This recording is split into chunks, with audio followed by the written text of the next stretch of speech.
Hello amphibian lovers, it's AmphibianBoss here, and today I'm going to talk about how to care for fire-lily toads. So let's get started.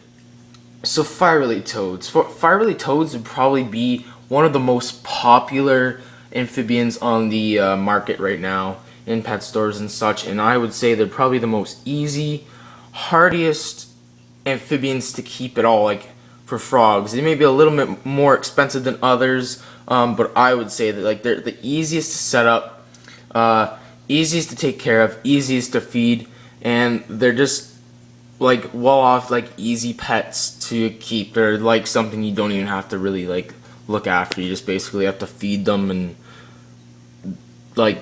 that's basically it. Just feed them and keep them clean for a little while. Okay, so for housing, I would say at least a 10-gallon aquarium.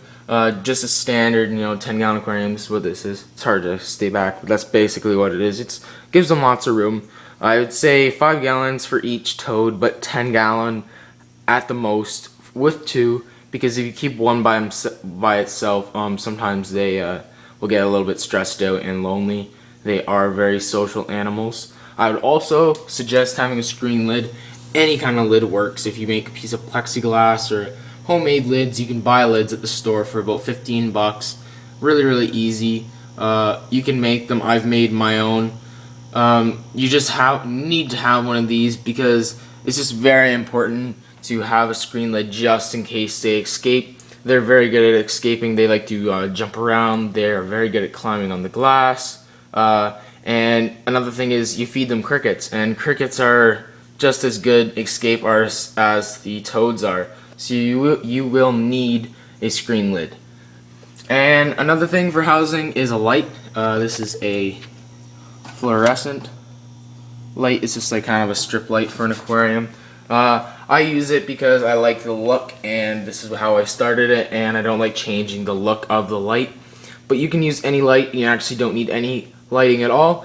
But I would suggest having lighting because then you can have that 24-hour or that 24-hour day cycle kind of thing, 12 hours light, 12 hours dark for your toads, and that keeps them a lot more comfortable in a habitat. So that's about the external stuff, but here's the internal things. I would suggest having a filter. These toads, I guess, they're frogs too. They really don't acquire a filter at all. I've kept them with no filter. But as you can see, I have a filter, and this thing has gotten very messy. Some kind of algae has started to grow in this tank in general. I don't think this started to grow in any other tanks, but it's on the wood, the filter, all these rocks, on the glass, on the stones. It's everywhere. It's on the plant. It's on basically everything in this tank. Some are even on the brick, and it's this brown algae that has started to grow. And I have a filter, and I changed my filter. I'm actually going to need to change my filter quite soon because it looks like it's not doing much of a good job. So you kind of need a filter, and they're not affected by current and stuff. Like a lot of current, yeah, if you had a power head in there, yeah, that's gonna bother them. But they're not water disturbance and stuff. They're not really bothered by that, and you can add little waterfalls and stuff to add into their tank to make it look a lot more natural. I suggest having some plants too. Plants look nice. You don't have to be very basic, or you can be very basic. You don't have to be too crazy. Live plants work nice, and that's what the light's good for, keeping live plants. Felt plants, they look realistic, or plastic plants. Any of those reptile aquarium plants. They work great. And I have a piece of cork bark here, piece of cork bark, and a rock in front of the filter, just to so there's not as much water disturbance. And it's kind of annoying since it's in my bedroom and I sleep in here, so it's kind of annoying when there's water trickling. I also have this coconut hide, which they actually use quite often. They just like to hide in there. I got a little rock on the land. I have a bunch of rocks in the bottom here. And I used gravel for my land and sloped it up. Used the brick from the outside, for my house. We were building a house, so I had bricks laying around. I just cleaned it off, boiled it up like you're supposed to do. Most people know that. I have that there to hold up the stones. And then the toads like to kick them down here. And they've kind of been kicked all the way out here, so it looks nice. nice and natural. And I have a bunch of river rocks here because I have lots of river rocks. I should probably sell some. I actually have so many. And yeah, just like all this decor is perfect for your firebilly toads. Also, substrate, you can use gravel, you can use river rocks, you can use a bare bottom. But what I like to use the most, I'm using it for my firebilly newt also. I just use this because it looks nice. It gives them a little bit of texture on the bottom, and it keeps really clean because gravel is very, very messy, especially with firebilly toads. Firebilly toads are very messy. Like, their poop is like a jelly bean size. It's pretty big, or like, you know, like the smaller jelly beans anyway. Don't want to gross you guys out, but it's pretty big for a frog anyway. And that stuff breaks up, and dead crickets in the water, that makes a mess. And if you have mealworms and stuff, they fall in the water and they get in the gravel, it makes a horrible mess. So if you don't have any gravel at all, or rocks, and you just have a couple little rocks, and you have Repticarpet. I didn't even tell you what this is. It's Repticarpet. You have Repticarpet. It's the cleanest stuff ever. I have it in my newt tank also. You can just see the substrate there. Cleanest stuff ever. It's great for all tanks of aquatic and you know, reptiles and stuff. Just don't use it on land because it doesn't hold any moisture at all, and it can actually be very harmful to your amphibians on land.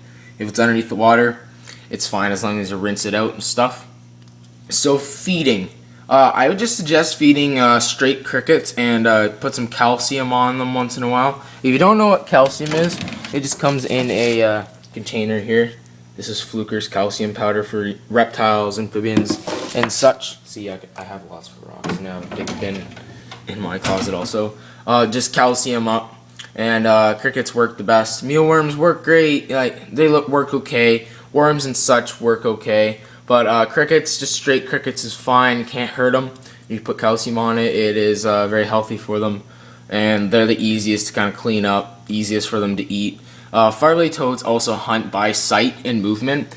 And something that doesn't move very often, such as worms and such, they don't move very often. So usually you just get them left there. Or what happens to the worms, they just crawl out of the dish and then drown in the water. So the best thing to do is have crickets which move lots, and put them in the tank. You can also use small roaches and, you know, any insects, but most pet stores sell medium-sized crickets for your firebilly toads to eat, and small crickets if your firebilly toads are juveniles. Temperature. This one is a little bit weird for, you know, especially keeping reptiles, but amphibians also. Keeping the temperature up can be a little tricky. But like I said, these guys are so easy to take care of. You don't have to worry about the temperature. Gets a little bit too cold, you know, gets in the 65s, you know, they'd be okay. If it gets even in the 60s, like, you know, like if it got 60 degrees, they'd still be okay for a little while. That when if you kept it steady, they might actually get stressed out and die. If it gets too hot, that could also stress them out. But, you know, keep it from at least 70 and 80 degrees, just in between there. Usually 75.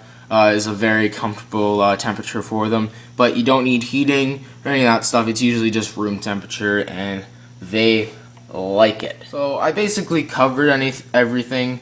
If you have any other questions, just let me know. But I just wanted to say thanks for watching, guys. Firebilly toads are probably the easiest pets to take care of for amphibians and stuff, and to get anyone who's young enthusiasts.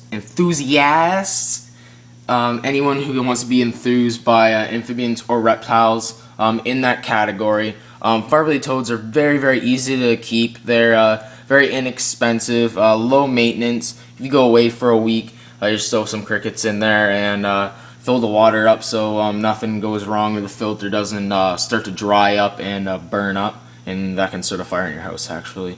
You know, just, you know, do your regular thing. Feed them. Just go. You don't have to do anything special. You don't have to get a babysitter. They're fine. And actually, these are my first amphibians when I got them. I didn't really know much about them. I just did some YouTube research, like you guys basically should be doing on my channel. All that kind of stuff. I just did some research and just went from there and went from personal experience. And here I am collecting. I am enthused by amphibians. I go herping all the time in the spring. If you don't know what herping is, I'll actually be making some videos in the spring and summer herping. I just love them, and they need our help in the world. So that's where I got started. This is where everyone should get started. Firebelly toads are one of my pets anyway, but firebelly toads are so easy to take care of, and they're probably the best frogs to keep, best amphibians. And they certainly have a place in my heart. I love them so much, and they're actually really nice to look at also. They're green, orange. I'll post a picture at the beginning or end anyway, and my other one's hiding back there. I have two, and they're usually green or brown. That's basically it. I'd like to thank you guys so much for supporting me, watching my channels, and I hope you enjoy and learn something, and I hope you buy some firebelly toads someday, because they're the best frogs you could ever get. So that's basically it. Just gonna wrap this up and say peace.